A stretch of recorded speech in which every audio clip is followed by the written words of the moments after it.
അതിനു മുമ്പ് വളരെ പ്രധാനപ്പെട്ട ഒരു വാർത്ത വരുന്നു. ഡൽഹി മദ്യനയ അഴിമതിയിൽ ഇഡി രജിസ്റ്റർ ചെയ്ത കേസിൽ അരവിന്ദ് കെജ്രിവാളിന് ഇടക്കാല ജാമ്യം.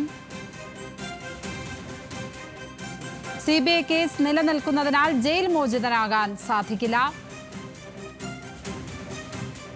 ഷപ്ന സിയാദ് ചേരുന്നു വിവരങ്ങളുമായി. അരവിന്ദ് കെജ്രിവാളിന് ഇടക്കാല ജാമ്യം ലഭിച്ചിരിക്കുന്നു ഷപ്ന. പക്ഷേ അദ്ദേഹത്തിന് ജയിലിൽ നിന്ന് ഇറങ്ങാൻ കഴിയില്ല എന്നാണ് മനസ്സിലാക്കുന്നത്. വിവരങ്ങൾ.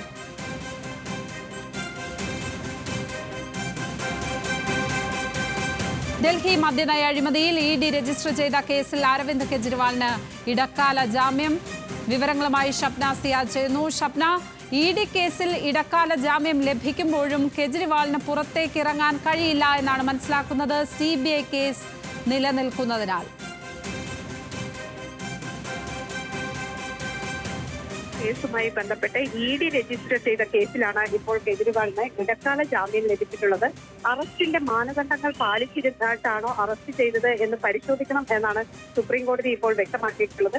അതുപോലെ സുപ്രീം കോടതി പറഞ്ഞ മറ്റൊരു കാര്യം, PMLA ആക്ടിലെ സെക്ഷൻ 19 വ്യവസ്ഥകൾക്ക് വിധേയമായിട്ടാണോ അറസ്റ്റ് ചെയ്തത് എന്നതായിരുന്നു. അതായത് PMLA സെക്ഷൻ 19 പ്രകാരം ഏതെങ്കിലും ഒരാളെ അറസ്റ്റ് ചെയ്യുമ്പോൾ ലഭിച്ച മെറ്റീരിയൽ എവിഡൻസ് പ്രകാരം ഈ ആൾ കുറ്റക്കാരനാണ് എന്ന രീതിയിലുള്ള പ്രാഥമികമായ ഒരു കണ്ടെത്തൽ നടത്തിയിരുന്നോ, അത്തരത്തിലുള്ള ഒരു പരിശോധന നടത്തിയിരുന്നോ എന്നാണ് കോടതി ചോദിക്കുന്നത്. കെജ്രിവാൾ ഇതിനകം തന്നെ 90 ദിവസം ജയിൽവാസം അനുഭവിച്ചു കഴിഞ്ഞു എന്ന് ജസ്റ്റിസ് സഞ്ജീവ് ഖന്ന വ്യക്തമാക്കുകയും ചെയ്തിട്ടുണ്ട്. ഏതായാലും ഇഡി കേസിലാണ് ഇപ്പോൾ അറസ്റ്റ് ചെയ്തത്. നമുക്ക് നേരത്തെ തന്നെ വന്ന വാർത്തകളിൽ നിന്ന് നമുക്കറിയാം, ഈ ഇഡി കേസിൽ വിചാരണ കോടതി കെജ്രിവാളിന് ജാമ്യം അനുവദിക്കുന്നു. എന്നാൽ അന്ന് തന്നെ തിരക്കിട്ട നീക്കം നടത്തി CBI ഇതിൽ കേസ് രജിസ്റ്റർ ചെയ്യുന്നു. പിന്നീട് ഇഡി കേസിൽ കെജ്രിവാളിന് ഡൽഹി ഹൈക്കോടതി ഈ ജാമ്യം വിചാരണ കോടതി അനുവദിച്ച ജാമ്യം സ്റ്റേ ചെയ്യുന്നു. അതിനെതിരെ സുപ്രീം കോടതിയെ സമീപിക്കുന്നു. ഇത്തരത്തിലായിരുന്നു ഈ കേസിന്റെ ഒരു കേസിൽ നടപടികൾ. ഇതിനിടെയാണ് ഇപ്പോൾ കെജ്രിവാൾ സമർപ്പിച്ച ഹർജിയിൽ ഇഡി കേസിൽ ഏതായാലും ആശ്വാസമായിരിക്കുന്നത്. എന്നാൽ CBI ഈ കേസിൽ അറസ്റ്റ് ചെയ്യുകയും കോടതി റിമാൻഡിൽ വിടുകയും ചെയ്ത സാഹചര്യത്തിൽ ഇപ്പോൾ ഈ ജാമ്യം ലഭിച്ചാലും പുറത്തിറങ്ങാൻ സാധിക്കില്ല എന്നതാണ് വസ്തുത. ഈ ജാമ്യം റദ്ദാക്കിയ നടപടിയോട് കോടതിയുടെ പ്രതികരണം എന്താണ്? അക്കാര്യത്തിൽ പരാമർശങ്ങൾ വല്ലതും നടത്തിയിട്ടുണ്ടോ ഇപ്പോൾ? അത്തരത്തിലുള്ള പരാമർശങ്ങളിലേക്ക് പോയിട്ടില്ല. കാരണം ഇത് ഇടക്കാല ജാമ്യമാണ് അനുവദിച്ചിട്ടുള്ളത്. ഇതുമായി ബന്ധപ്പെട്ട് ഇനി വ്യക്തമായ വാദങ്ങൾ നടക്കും. ഏതായാലും ഇപ്പോൾ കെജ്രിവാൾ 90 ദിവസത്തെ ജയിൽവാസം അനുഭവിച്ചു എന്നത് തന്നെ ചൂണ്ടിക്കാണിച്ചിട്ടാണ് ഈ രീതിയിൽ ജാമ്യം അനുവദിച്ചിട്ടുള്ളത്. ഞാൻ നേരത്തെ സൂചിപ്പിച്ചതുപോലെ തന്നെ ഡൽഹി ഹൈക്കോടതി കെജ്രിവാളിന് ജാമ്യം നേരത്തെ അനുവദിച്ചതാണ്. വിചാരണ കോടതി നേരത്തെ ജാമ്യം അനുവദിച്ചതാണ് ഇഡി കേസിൽ. അതിനുശേഷം ഡൽഹി ഹൈക്കോടതി അത് സ്റ്റേ ചെയ്യുന്നു. പിന്നീടാണ് ഇപ്പോൾ സുപ്രീം കോടതി ഇടക്കാല ജാമ്യം അനുവദിക്കുന്നത്. ഇതോടൊപ്പം തന്നെ വിചാരണ കോടതിയിൽ CBIയുടെ കേസ് നിലനിൽക്കുന്നു. CBIയുടെ കേസ് നിലനിൽക്കുമ്പോൾ തന്നെ കെജ്രിവാൾ വിചാരണ കോടതിയിൽ ഉന്നയിച്ചിരുന്ന ഏറ്റവും പ്രധാനപ്പെട്ട വാദം ഇത്തരത്തിലൊരു രാഷ്ട്രീയ പകപോക്കലാണ് നടക്കുന്നത്. തെളിവുകളുടെ അടിസ്ഥാനത്തിലല്ല തന്നെ അറസ്റ്റ് ചെയ്തിട്ടുള്ളത്. ഇഡി അറസ്റ്റ് ചെയ്യുന്നു. അതിന് തൊട്ട് പിന്നാലെ ഇഡി കേസിൽ ജാമ്യം ലഭിക്കുമ്പോൾ തന്നെ CBI മറ്റൊരു കേന്ദ്ര ഏജൻസി ഈ രീതിയിൽ മറ്റൊരു നീക്കം നടക്കുന്നു. അത്തരത്തിൽ തിരക്കിട്ട നീക്കം നടത്തി CBI അറസ്റ്റ് ചെയ്യുന്നു. അതിനുശേഷം കോടതി കസ്റ്റഡിയിൽ ആവശ്യപ്പെടുന്നു. കോടതി 3 ദിവസത്തെ കസ്റ്റഡിയിൽ കെജ്രിവാളിനെ വിടുന്നു.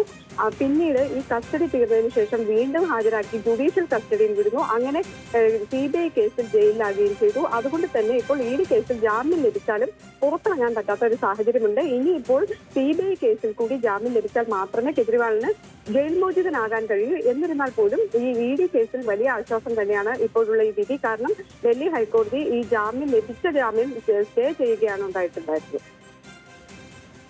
ഷബ്ന, ഈ കെജ്രിവാളിന്റെ അറസ്റ്റിനെ ന്യായീകരിക്കുന്ന എന്ത് തെളിവാണ് പുറത്തു വന്നിട്ടുള്ളത് എന്ന് നേരത്തെ കോടതി ചോദിക്കുകയുണ്ടായി ഇഡിയോട്. ഇത് സംബന്ധിച്ച് ഇഡി റിപ്പോർട്ടുകൾ ഹാജരാക്കിയിരുന്നോ?